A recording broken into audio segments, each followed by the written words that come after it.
Good afternoon, I'm Katie Wilson and you are watching Anewz. Let's see your headlines. US President Donald Trump says that a hostage deal can be reached this week. Brazil's President Lula urges global reforms during the BRICS summit. Texas flood's death toll continues to rise with at least 82 people confirmed dead.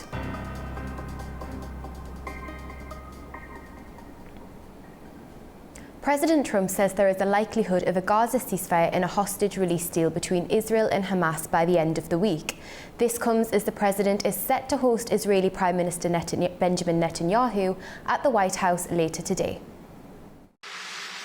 US President Donald Trump has signaled the possibility of a Gaza ceasefire and a hostage release deal between Israel and Hamas. The statement comes ahead of his meeting today with Israeli Prime Minister Benjamin Netanyahu at the White House. Trump did not specify how many hostages could be released, but said the deal could materialize within the week. I think we're close to a deal on Gaza. We could have it this week. I think there's a good chance we have a deal with Hamas during the coming week, pertaining to quite a few of the hostages. Yeah. You know, we've gotten a lot of the hostages out, but pertaining to the remaining hostages, quite a few of them will be coming out. We think we'll have that done this week. Meanwhile, Netanyahu expressed optimism about the talks with Trump. He described the meeting as an opportunity to bring change to the Middle East and reaffirmed his commitment to securing the return of all hostages. This is an opportunity to expand the circle of peace far beyond what we could have imagined before. We have already transformed the face of the Middle East beyond recognition, and we have the opportunity and ability to change it even more and bring a great future to the state of Israel, the people of Israel, and the entire Middle East. We are working to achieve the deal that has been discussed, under the conditions we have agreed to. I have sent a team to negotiate with clear instructions. I believe that the conversation with President Trump can definitely help advance this outcome, which we all hope for. Thank you. This marks Netanyahu's third visit to the White House since Trump returned to office nearly 6 months ago. Their talks are also expected to address Iran, with both leaders maintaining opposition to the country acquiring nuclear weapons. Analysts say the visit underscores Netanyahu's strong ties with Trump. For Bibi Netanyahu, he's coming to Washington, I think, in a sense, as part of a victory lap following this war in Iran, and looking to continue to deepen his political bona fides and credibility by demonstrating his popularity, or at least his, let's say it this way, by demonstrating his strong standing with President Trump, which is a critical factor in Israeli politics. During the visit, Netanyahu is also scheduled to meet other top officials, including Secretary of State Marco Rubio, Defense Secretary Pete Hegseth, and Trump's Middle East envoy, Steve Witkoff. At least 4 people have been killed and dozens more injured after Russian drone attacks hit several Ukrainian cities overnight. Russian forces launched a large-scale drone attack on Ukraine overnight, hitting several cities. Authorities say the strikes caused casualties and widespread damage to civilian infrastructure. In Kharkiv, 27 people were injured, including 3 children, after drones hit residential areas in the Shevchenkivsky and Slobitsky districts. According to the city's mayor and the regional military administration, a kindergarten and multiple apartment buildings were damaged, and several victims remain in hospital. In the southern port city of Odessa, 1 person was killed. Local reports say car service stations and parked vehicles were also damaged. The capital, Kyiv, was also targeted. Although no one was injured, falling drone debris sparked fires and cut off hot water to around 500 buildings, including schools and hospitals. Further north, in the Sumy region, Russian shelling killed 2 people and injured 2 others. Emergency services reported that the attack damaged around 20 buildings and set several homes on fire. In Kherson, another civilian was killed after drone-guided shelling hit the city center. Rescuers were forced to pause firefighting efforts several times due to ongoing attacks in the area. Ukraine's Air Force said Russia launched over 100 drones and several guided missiles from the Kursk region, with 75 drones successfully intercepted. A fresh warning from the White House. President Trump is putting BRICS nations on notice with a new tariff policy targeting countries he says are aligning with policies opposed to US interests. Trump is warning that countries aligning with what he calls the anti-American policies of the BRICS group will face an additional 10% tariff. He made the announcement on Truth Social but did not define what those policies are.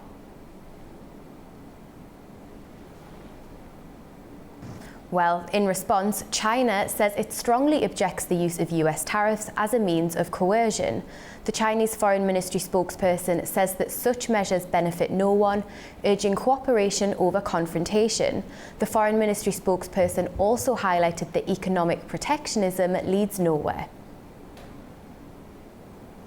金砖机制是新兴市场和发展中国家合作。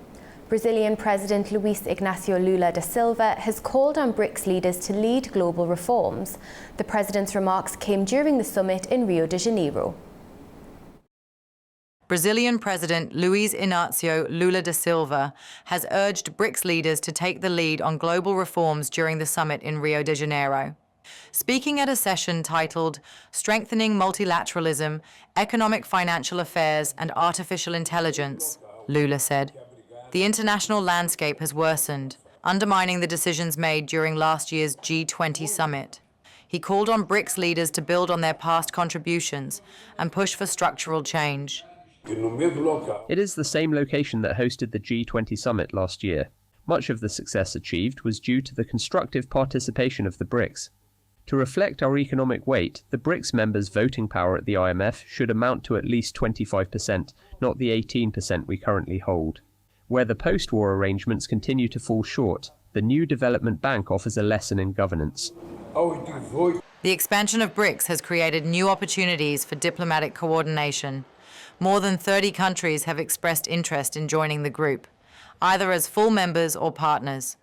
The bloc, originally formed in 2009 with Brazil, Russia, India and China, later welcomed South Africa. Last year, BRICS expanded further to include Egypt, Ethiopia, Indonesia, Iran, Saudi Arabia, and the United Arab Emirates. Oil markets reacted to a surprise decision by OPEC Plus to boost production in August, pushing prices lower. This decision could reshape the energy landscape ahead. Meanwhile, global energy markets are also watching the United States, where new trade agreements and higher tariffs are expected to take effect soon. Oil prices declined by more than 1% on Monday following OPEC Plus's unexpected decision to increase output in August, sparking concerns over a potential oversupply. Brent crude slipped 1.2%, losing 80 cents to settle at $67.50 a barrel, while US West Texas Intermediate fell 2%, down $1.32 to $65.68. The 548,000 barrel per day production hike exceeds previous monthly increases, highlighting intensive competition among oil producers. OPEC Plus pointed to steady global economic conditions and low inventories as justification for the move. In a show of confidence, Saudi Arabia raised prices for its Arab light crude in Asia. Analysts anticipate a further rise in output when OPEC Plus meets again in September. Meanwhile, President Donald Trump says the US is close to finalizing several trade pacts on several trade agreements soon, ahead of the 9th of July deadline to introduce higher tariffs, which he says will now take effect from the 1st of August. The US dollar is trading near multi-year lows as markets brace for a wave of new American tariffs. President Trump's deadline for trade partners is just days away. The US dollar hovered close to its weakest levels since 2021 against the euro and touched lows not seen since 2015 versus the Swiss franc. The dollar has slipped 0.1% to 0.7939 Swiss franc early on Monday, edging back towards the July 1st low of 0.7869 franc. This comes as traders await President Trump's Wednesday deadline, when a 90-day pause on new tariffs is set to expire. Only Britain, China and Vietnam have reached deals with Washington so far. Trump said he will name over a dozen countries facing steeper duties, with new rates to take effect from August 1st. Treasury Secretary Scott Bessent signalled major announcements are expected in the coming days. While markets anticipate some turbulence, analysts believe the reaction may be less intense than before, as markets appear to be pricing in continued tariff deadline extensions. Still, investors are watching closely for any last-minute shifts or extensions. Elon Musk, one of the world's richest people, former ally and top advisor of President Trump, says he's launching a new political party called the America Party. The move follows his public feud with the US president over Trump's tax and spending bill. Billionaire entrepreneur Elon Musk has launched a new political party, the America Party. The announcement came just a day after the US President Donald Trump signed a major tax and spending bill into law, a move Musk has strongly opposed. But I'm very disappointed because Elon knew the inner workings of this bill better than almost anybody sitting here, better than you people. He knew everything about it. Musk's party announcement followed a poll he ran on X, where 65.4% of more than 1.1 million respondents said they supported the creation of a new political party. Musk said the result reflected growing public demand for change. Known for leading global giants like Tesla and SpaceX, Musk has played an influential role in both business and policy. He previously headed the government's efficiency department and was a key donor in the last election cycle. The formation of his new party marks a significant moment for one of the world's most high-profile figures stepping further into the political arena. While the party's next steps remain unclear, Musk has hinted at supporting select congressional races in the 2026 midterms. Catastrophic flash floods have claimed at least 82 lives in central Texas, including 28 children, after torrential rains triggered a rapid rise in river levels. As rescue crews continue searching for the missing, devastated communities are left grappling with one of the deadliest flood events in recent memory. Central Texas is reeling after devastating flash floods swept through the region over the weekend, killing at least 82 people, including 28 children. Torrential rains triggered a sudden rise of up to 800 centimeters along the Guadalupe River, causing widespread destruction in Kerr County and surrounding areas. The worst-hit area, Kerr County, reported 68 deaths, while others were confirmed across Travis, Burnett, Kendall, Williamson, and Tom Green counties. Search and rescue operations are ongoing, with several children still missing from Camp Mystic, a girls' summer camp that was directly in the path of the floods. Camp Mystic's owner died during rescue efforts, and 4 campers have been confirmed dead. Emergency crews, both air and ground, have been working continuously to locate survivors and recover bodies amid difficult conditions. We were focused where we found the husband, Mr. Jose Olvera, thinking because they were holding hands when they got washed away. And we focused there and trying to get as closest to the body as we could, but we just started kind of going that way.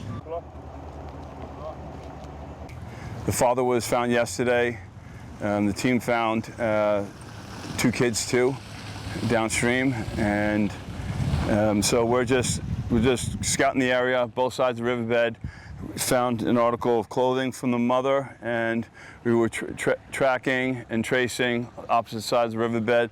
Officials are now reviewing the region's emergency alert systems after concerns were raised about how warnings were issued.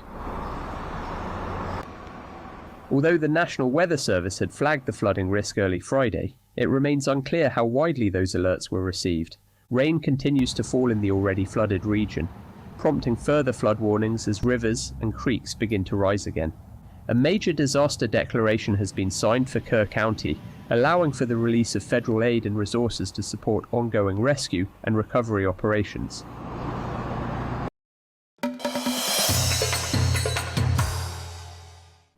Kazakh military personnel have arrived in Azerbaijan to take part in the Tallinn 2025 Joint Flight Tactical Exercise.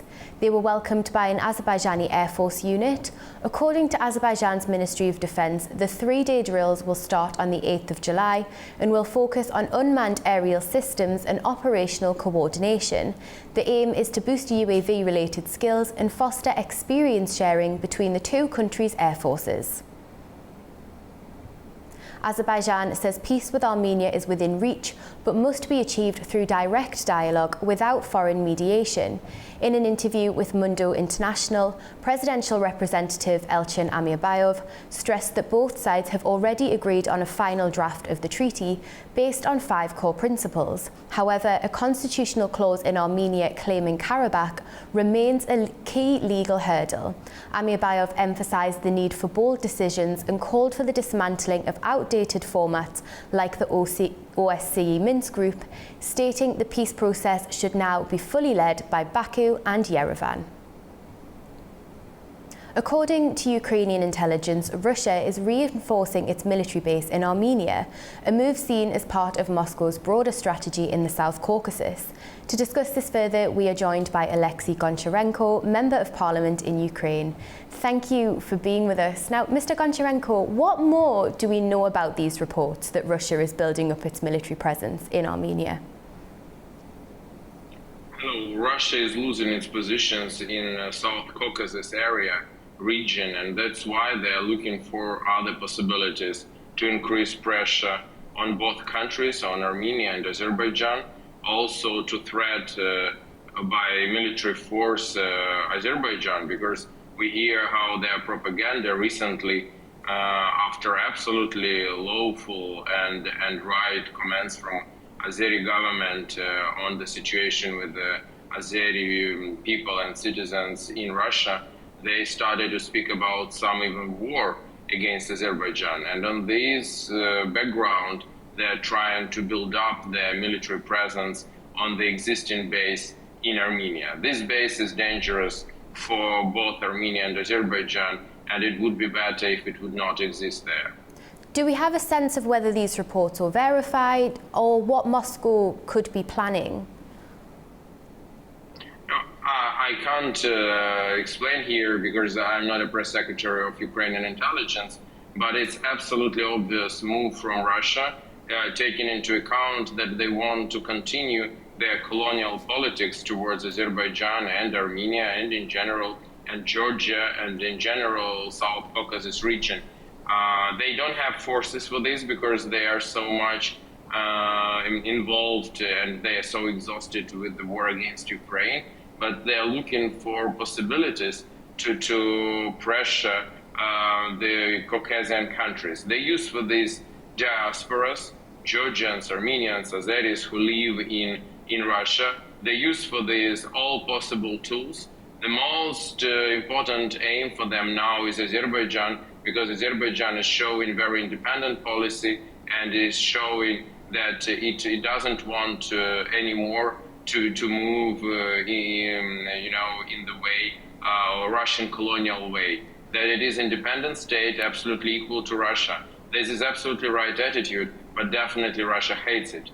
And you've touched on the relationship between Moscow and Baku. What implications could this have for relations between Baku and Yerevan, as well as relations with Moscow? Relationships between Baku and Yerevan are difficult, we all know this, but we all understand that there is one country which wants these relationships to be even worse and which exploited for years, even for decades, vulnerabilities of both countries because of their conflict. Now when Azerbaijan, I speak definitely about Russia, now when Azerbaijan finally regained its territorial integrity, now Russia loses its leverages on Azerbaijan, and they try to find new ones, also using military things. So that's what's going on, and I'm sure that the Azeri government is absolutely aware of what's going on. And once again, I think that the Azeri government is making very right steps in just defending that Azerbaijan is an independent country and has all right to defend its citizens and Azeris in the world. Thank you so much for your insights. It's great to have you on the programme. Thank you. To Central Asia now, a new wind power plant is set to be built in Uzbekistan's Lula. The $28 million project will generate nearly 130 million kilowatt hours of electricity each year. Spanning 10 hectares, the 20 megawatt station marks another step in Uzbekistan's shift to renewables as the country joins regional partners to export green energy to Europe. As wildfires continue to grip parts of Turkey's west, the devastation is being felt not just by people, but by wildlife as well. In the burned forest of Izmir, a group of volunteers has been set up to rescue injured animals and clean up areas left scarred by both flames and human neglect. In Turkey's Izmir, a group of volunteers is working to treat animals that survived forest fires and to relocate them to new habitats. Following a call made on social media by the Projects for Animals Association and the Afalina animal rights community, around 100 volunteers gathered in a forested area in Buca district that had been affected by fire.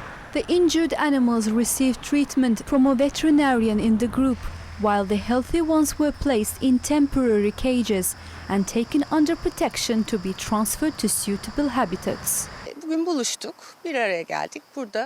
We met today and carried out great work together. We rescued 4 or 5 animals. Our work isn't done yet, so we may find more. We saved 2 slow worms, 2 turtles and 1 snake.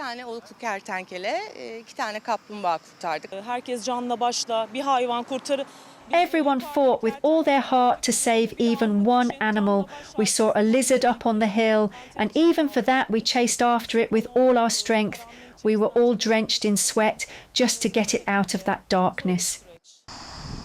Some volunteers also noted that they encountered a significant amount of trash and waste in the burned areas. Even deep in the forest there are bottles. The forest is already reduced to ashes. It's such a painful sight. Everything burned, even the soil itself scorched. What I can't comprehend is, what is all this garbage doing here? Why do we treat nature so badly? Yes, a natural disaster might happen, but it feels as though we humans are also laying the groundwork for it with our own hand. A wildfire in Turkey's Izmir province spread to residential areas, killing 2 people. Firefighting efforts continued with aircraft over mountainous terrain. Around 200 homes were damaged, with victims relocated. Interior Minister Ali Yerlikaya said 50,000 people were temporarily evacuated earlier in the week due to extreme heat, dry conditions and strong winds. That's all we have for now. Thank you for watching and stay tuned to Anewz.